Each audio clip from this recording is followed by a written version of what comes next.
Ben Kuchera, are you in the mood for a puzzle? Absolutely I am. What about a series of increasingly difficult escalating puzzles? That sounds like an addictive game for my mobile device that Well, I'm going to learn about.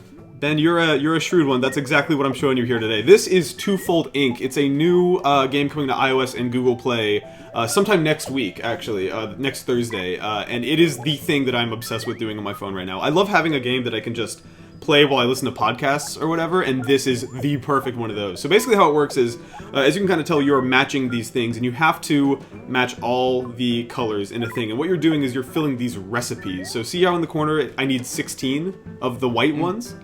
I need to match the equivalent of 16, and it kind of escalates exponentially, so almost like threes, I guess. So by matching 2 blocks, that'll be a 4. By matching 4 blocks, it'll be a 16, etc., etc., and they kind of escalate really quickly.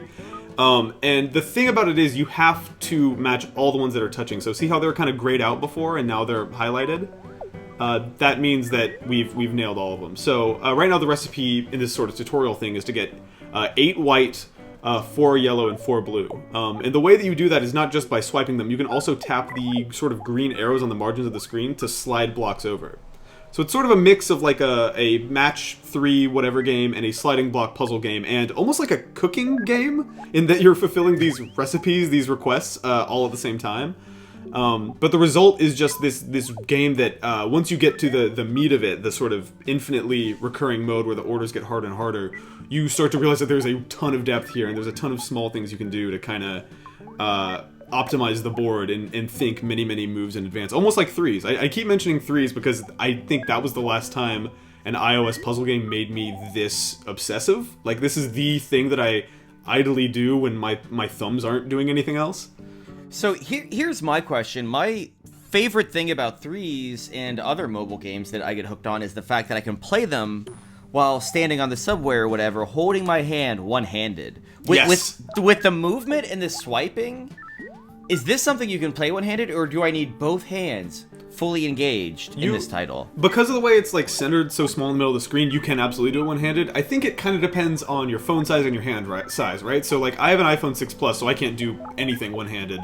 But this game does the thing that I wish more iOS games did, which is it is a portrait mode game. It is designed entirely to be played with one hand with your thumb in the middle of the screen. So if you have a reasonable sized human phone, unlike me, it can totally be done with a single hand. Yeah, it's kind of perfect for commutes and stuff like that. I find that there's like a certain level of engagement that I'm looking for in a puzzle game that's actually really specific, where if there's any letters or words or an overly mathematical component, I can't multitask it, right? Like I need to just occupy the dumb lizard part of my brain while I'm listening to like a podcast or something like that. And this is just nailing that very delicate balance for me. So what happens when you fulfill the recipe, when you've completely filled up the bars? How are you rewarded?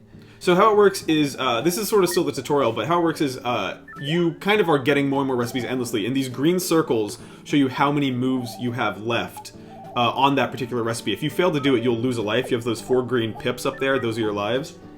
But every time you refill one request in a recipe, you actually gain a bonus move in all your others. So you see that, like, I had 3 zeros there, but when I did one of them, all the other ones moved up to a 1. So it kind of gives you're buying yourself time, basically, to fill other recipes. So here is the section where the game gets in earnest.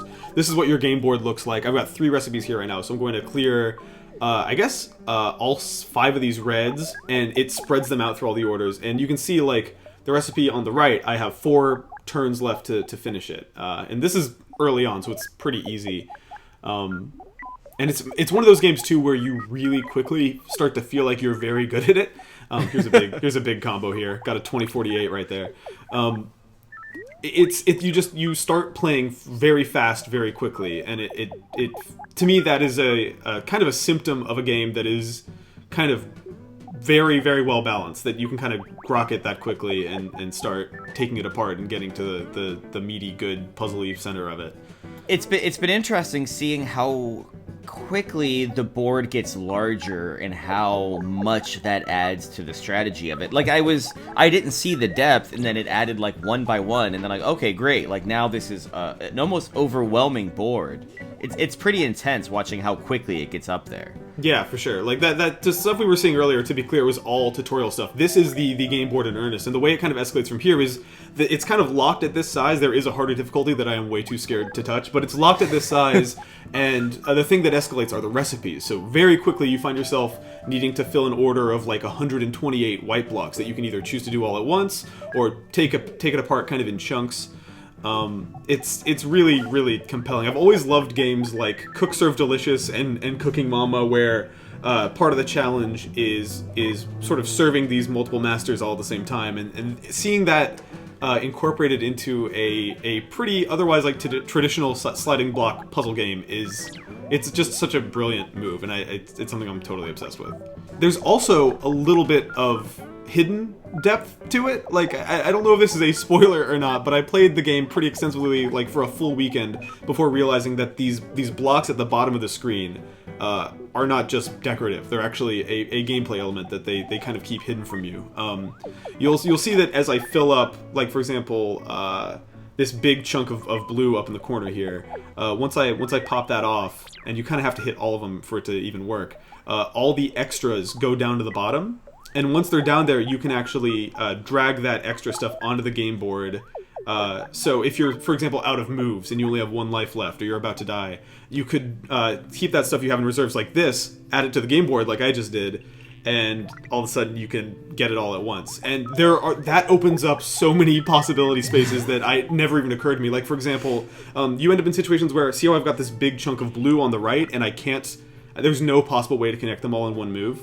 Mm-hmm. You end up in situations where you could pull a block from the bottom of the screen and actually trim off the edge, the part that's causing you trouble and stopping you from clearing it all in one swipe.